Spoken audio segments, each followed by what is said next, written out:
All right, case number 3, 25-year-old male outpatient with known T12 lesion needing a second opinion. The patient has chronic progressive back pain, fatigue, malaise.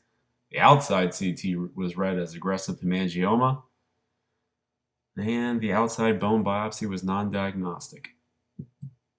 Here's the MRI of the thoracic spine.